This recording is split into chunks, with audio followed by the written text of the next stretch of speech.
Hello everyone, my dear friends, कैसे हो आप सब। मैं हूं आयुष जैन, आपका ट्यूटर, और हम बात कर रहे थे हमारे चैप्टर ग्रेविटेशन के बारे में। सो गाइस, हमने बहुत सी चीजों के बारे में डिस्कशन कर लिया है इन द प्रीवियस 3 या 4 लेसन्स, जितने लेसन्स हुए। सो उनमें हमने बहुत सारी चीजों के बारे में डिस्कशन कर लिया। आज हम स्टार्ट करने वाले किसके साथ? आज हम स्टार्ट कर रहे हैं with the Kepler's law. Kepler's laws of planetary motion. क्या होता है यार केपलर्स लॉ? चलो पढ़ने से। So we are going to discuss the Kepler's law of planetary motion. So guys, इसमें हमारे पास रहते हैं बेसिकली 3 लॉस। ठीक है, 3 लॉ इसमें भी रहते हैं। सो ये 3 लॉ को किसने दिए थे? जैसा कि नाम दिख रहा है, केपलर ने 3 लॉ दिए थे। लाइक हम न्यूटन लॉ बोलते हैं, तो ये केपलर्स लॉ है। ओके, सो फर्स्ट लॉ हमसे क्या बोलता है? फर्स्ट लॉ हमसे बेसिकली ये बोलता है, सिंपल सी चीजें याद रख लेना, आसानी से याद हो जाएगी, कि अर्थ moves in the form of elliptical orbitals। किस फॉर्म में मूव करता है ये? in the form of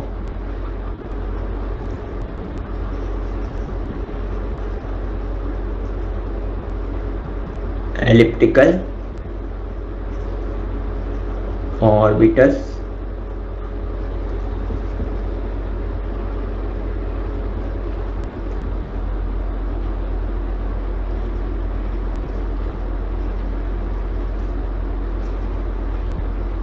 चलो क्या लिखा है इसमें? अर्थ जो है वो मूव करता है in the form of elliptical orbitals, ellipse के फॉर्म में मूव करता है। एंड सन जो होता है वो उसका एक फोर्स होता है। मतलब कि किस टाइप से इसका मूवमेंट होता है, देखो ध्यान से। सो अगर हम इसके मूवमेंट के बारे में बात करें तो ये इस टाइप से इसका मूवमेंट होता है। ओके, अब इसके पास क्या होता है? ये एक एलिप्स है, this is an ellipse. Okay, so sun कहां पे होता है? सन इसके एक फोकस पे होता है। ठीक है, यहाँ पे हमारा सन मिल जाएगा। एंड इसके इस एलिप्स के पास 2 फोकस होते हैं, आप ध्यान रखना। ये होता है हमारे पास फोकस F1 एंड ये क्या होता है हमारे पास? ये होता है हमारे पास फोकस F2। ये क्या है हमारे पास? ये बेसिकली एलिप्स है। Okay, so this figure is known as ellipse. And मान लो हमारा अर्थ जो है वो यहाँ पे कहीं है, एंड सन कहाँ पे? हमारा सन एक फोकस पे, मतलब कि यहाँ पे क्या आ रहा है हमारे पास? यहाँ पे हमारे पास आ रहा है सन। सो सन कहाँ पे होता है? ये मैं यहाँ पे लिख देता हूँ, this is basically sun. And ये क्या आ रहा है हमारे पास? ये हमारे पास आ रहा है अर्थ। ओके, सो इसका जो रेवोल्यूशन होता है वो कैसे होता है? सन के अबाउट ये एलिप्टिकल ऑर्बिटल्स की तरह मूव करता है, जहां पे फोकस के ऊपर हमारा सन प्लेस्ड है। सेकंड केस, सेकंड वाला अगर हम देखते हैं, सेकंड वाला क्या होता है? ये equal area. Okay, equal area is covered in equal time. Okay, equal area is covered in equal time, मतलब कि क्या बताता हूं आपको। So equal area in equal time, अब इस तरह से लिख सकते हो इसको। So equal area in equal time, sorry EQUAL होना चाहिए। So just correcting, 1 second.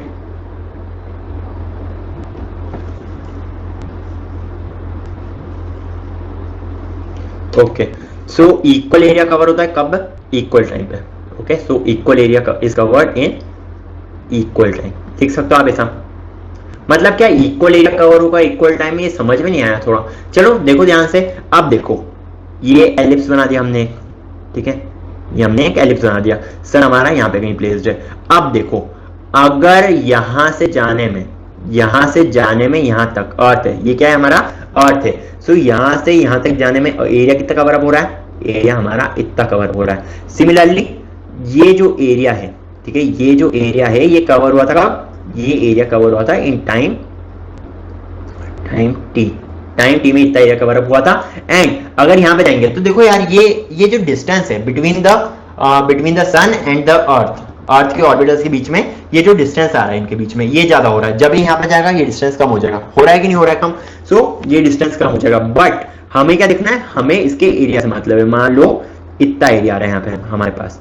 Okay, सो एक काम करो, आप इसको आप क्या मान सकते हो? इसको आप मान सकते हो एरिया A1, एंड इसको आप क्या मान सकते हो? इसको आप एरिया A2 मान सकते हो। सो हमें ये देखना है दैट एट इक्वल टाइम, मतलब कि क्या हो रहा है इसमें? टाइम इसमें भी टी खर्च हो रहा है, एंड इतना डिस्टेंस कवर अप करने में भी टाइम टी कवर अप हो रहा है। एंड साथ ही साथ ये जो एरिया A1 है, it is basically equal to A2, मतलब कि इक्वल एरिया कवर अप करा जाएगा किसी भी प्लैनेट के द्वारा, अर्थ के द्वारा, in equal time interval.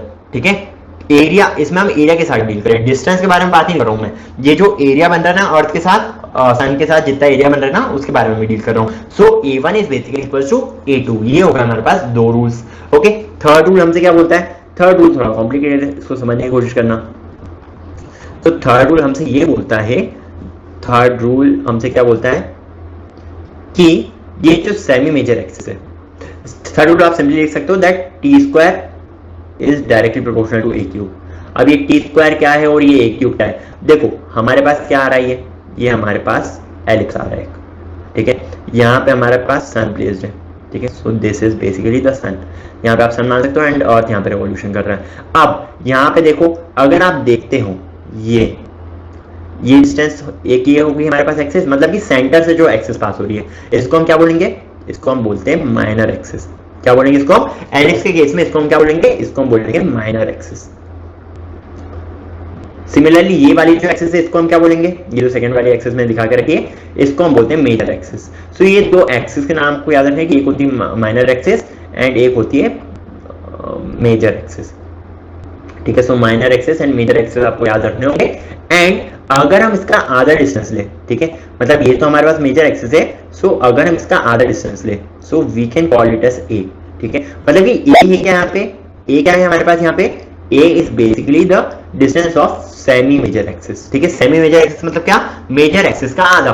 So this is basically the semi major axis.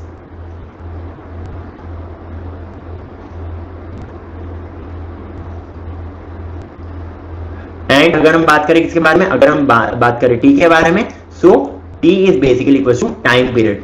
Okay, T क्या आ रहा है हमारे पास? टी आ रहा है हमारे पास टाइम पीरियड।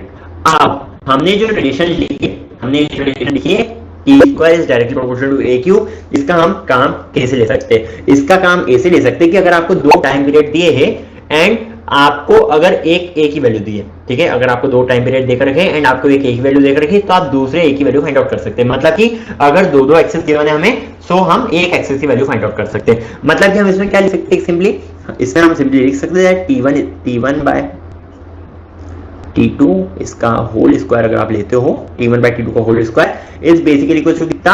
ये हो जाएगा हमारे पास A1 बाय A2 का होल क्यूब। ये रिलेशन को आपको याद रखना है। So T1 by T2 square is equal to A1 by A2 का होल क्यूब। इस रिलेशन का आपको काम पड़ सकता है। ओके, सो गाइस ये तीन लॉस है जो केपलर ने दिए थे, इनको हम बोलते क्या? Kepler's law of planetary motion. So guys इस वीडियो के लिए इतना ही। होप आपको वीडियो अच्छा लगा होगा। अगर अच्छा लगा है तो बढ़ दो अगले वीडियो में, और क्या। सो गाइस इसके बाद हम डिस्कशन करेंगे अगले वीडियो में। टिल देन टेक केयर, सी या एंड बाय बाय।